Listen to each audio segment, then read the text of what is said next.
Welcome back. I've been talking to the Minister of State for Works on President Jonathan, or in President Jonathan's cabinet, Mr. Dayo Ayeye. We'll be talking about the 2015 elections, the peace accord signed in Abuja.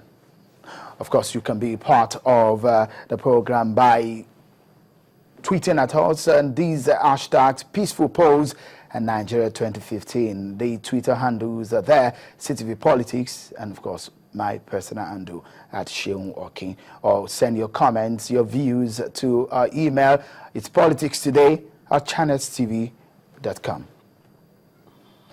All right, now, Mr. Adeyeye, before we go on break, you were telling us about some of the issues that came up during the campaign period. And I was saying that at this crucial time in Nigeria's history, very, very critical, that we need to talk about issues and we need to make sure that we do not see violence in 2015.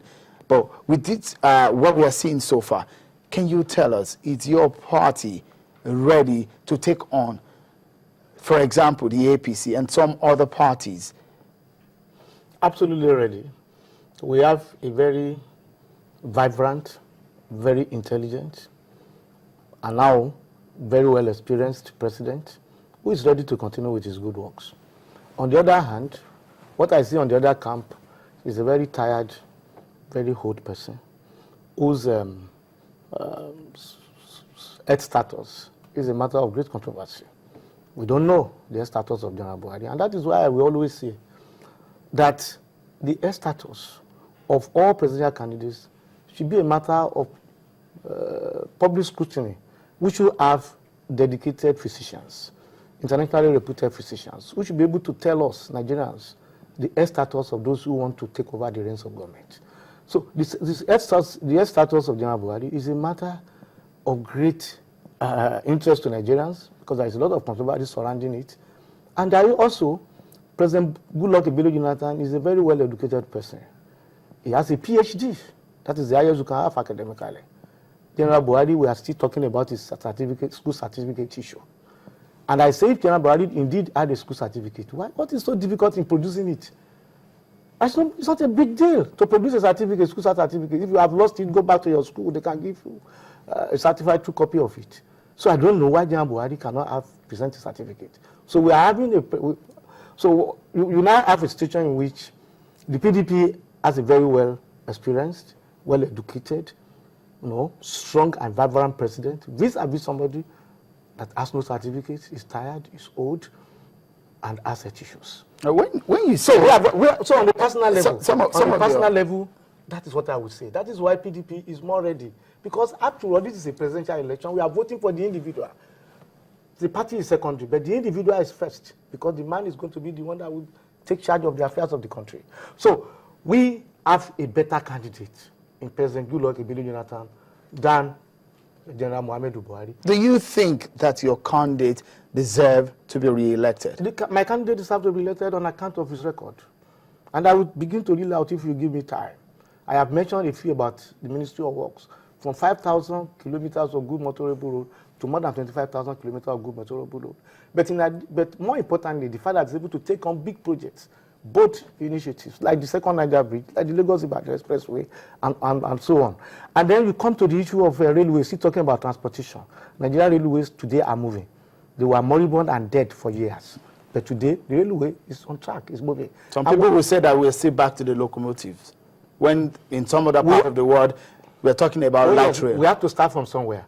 If a sector... Starting from somewhere or starting from the scratch. We are starting. If we ended up with locomotive and we're starting again with locomotive. No, we need immediately to make the railways to start functioning. And is it a matter of start to function or something that will really give Nigerians value? Something that will really give Nigerian value is on the way. You will recollect that late last year, there was a $13 billion agreement with the Chinese government to modernize Nigerian railway, to have fast-moving trains that will do more than 250 kilometers per hour. That is on the cards, but we need to do something quickly, and that's what President Jonathan has done. All right. If Nigerians are talking, just a moment, if Nigerians are talking about issues now, a few things will be in the forefront. Yes. One is the issue of security, and a lot of Nigerians will be asking, things slightly got bad within the last 4 years of President Goodluck Jonathan. What would your candidate be doing differently this time around if he's given the opportunity to? Thank you very much. On the issue of security, which is one of the major campaign planks of the APC, they have accused the president of not handling the security situation very well. Now, this was a problem that was instigated by their presidential candidate. I'm ready to say that. That allegations is very strong. Yes, well, whatever you want to say. But I'm saying... No, it's not a matter of what I say. It's a matter of what the implication of what you said. Yes. When you say, do you know the magnitude of what you said? Like, that is the Boko Haram and the insurgency is instigated by... Do you know that as late as about less than 2 years ago, President Buhari, General Buhari was saying that any attack on Boko Haram was an attack on the north. But those allegations are your own thoughts. But they're not a fact. I'm telling you a fact, not my own allegation. They're not founded. They're founded. It's a public statement saying that any attack on Boko Haram was an attack on the north. And we don't have, we are not privy to it. Oh, you may not be privy to it. No, I've done my research, but we are not privy to that statement. Now you go beyond that. No. We need to clarify this because it's very important for Nigerians. We're educating them, and this program is widely watched. Yes. And a lot of people who are watching, what they digest is very important. We need to clarify it. It's either you take it back. We do not agree to that fact. Well, I'm not taking it back because that is what I know. I believe in it. I mean, that's what he said. He said it. And you have the evidence that he said so. I take the responsibility. Yeah, he said it. So what is your candidate going to do differently in the security further system? on that. You will see that now, like the president said when he was doing the Lagos campaign, when he launched the campaign in Lagos, the armed forces had been virtually paralyzed for more than 2, 3, 4 decades. To the point that at the inception of the insurgency, we do not even have a functional helicopter, like the president said. And it takes time to rebuild the armed forces in terms of equipping it with modern, sophisticated weapons. And that is the process we are going through now. The president will be doing that. Even the issue of a South African plane and all that was as a sort of a conscious effort to fast-track issues. So it will take time. Now, the armed forces, I believe, is better stabilized.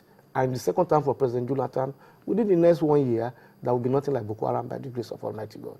So I want to say that President Jonathan is the best person to tackle Boko Haram. It's not a man who will be having sentiments concerning waging the war. Well, a lot of people were saying 2, 3 years down the line, are there not enough time to have tackled it? I have told you the reasons why.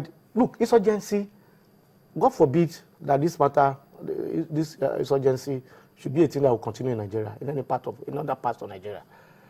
We have seen a worldwide trend of fundamentalists, of insane fanatical Islamists attacking innocent people all over the world. France is the last victim. Is France not prepared? It's not a well-developed country. Were they not on alert? And yet it could happen in France. So it could happen anywhere. Nigeria is it's not a peculiar case to Nigeria. All right, let's quickly move to that. A lot of people will be saying, your party seems to be concerned so much about the presidential candidate of the APC. Your party has made it a business recently. And a lot of people are saying that, look, it seems the PDP have some fears about the person of General Buhari. Is it because you think that he has a good chance or what? I laugh. We are not afraid of General Buhari in any sense. I believe General Buhari, by the grace of Almighty God, is the easiest person to defeat in an election. Really? Why did you say so? No, because I mentioned all the facts for you. Nigeria need, at this modern age, a 21st century leader. And which you have in your candidate? I have in my candidate. We don't have it in General Buhari. Sadly so. It's unfortunate we don't have it in. All right, quickly, so that we talk about 1 or 2 other issues because of our time. Tell me, the issue of economy is another issue that politicians should be talking about in this electionary campaign. And we've seen some very uninteresting times in our economy. The dwindling oil prices has really affected us. We are now trying to cope and trying to brace up after the effect of the dwindling oil price. What are you going to do this time around? Do you think Nigerians should believe President Jonathan, who has handled his economy and what we are seeing in our hands now? I believe if I am going to advise Nigerians, they should trust the president to continue with his policies. That is the sure bet for Nigeria to get out of these economic problems. Why do I say that? As I was coming through Ibadan today, I saw Leland trucks, Leland buses, new Leland buses. You remember Leland plant in Ibadan, which was one of the motor assembly plants in Nigeria in the 70s that collapsed. It's back to life. 22, as we speak today, 22 assembly plants are being, 22 assembly plants are being constructed in Nigeria as we speak. Already the Volkswagen is back to life. Nissan is already producing cars and Jeeps and all that from that place. Innocent is producing in the east. About 4 of these plants are already rolling out vehicles. They were dead before President Jonathan came in. 30, 40 years, all these plants were dead. They are now employing people. And we are saving critical foreign exchange that we have been using to import old vehicles into Nigeria. By the time 22 motor assembly plants come on stream, you can see the kind of impact it will have on the economy. Look at the area of agriculture. In the area of agriculture, today, not only is Nigeria trying to be self-sufficient in food production, with the fact that over 650 billion was saved in the last 2 years from food importation, but we now have a situation in which a lot of young entrepreneurs are moving into the agricultural sector. Over 10,000 in the last 2-3 months are there already. And these people very soon will be exporting their products. Not only will they sufficiently be able to feed Nigerians, but we shall be able to export food. All right. And I will go on and go on. Because of the time, Mr. Dayo Ayeye, thank you so much for being on the program, and I hope that some other times we will be able to bring you on the show. It's a pleasure talking to you. Thank you very much. Thank you so much. God bless you. We're talking with the Minister of State for Works, Mr. Dayo Ayeye, on 2015 elections and, of course, the Abuja Peace Accord. I have a presidential candidate of another party here in the building, and when we go on break and come back, he will be joining us. Stay with us.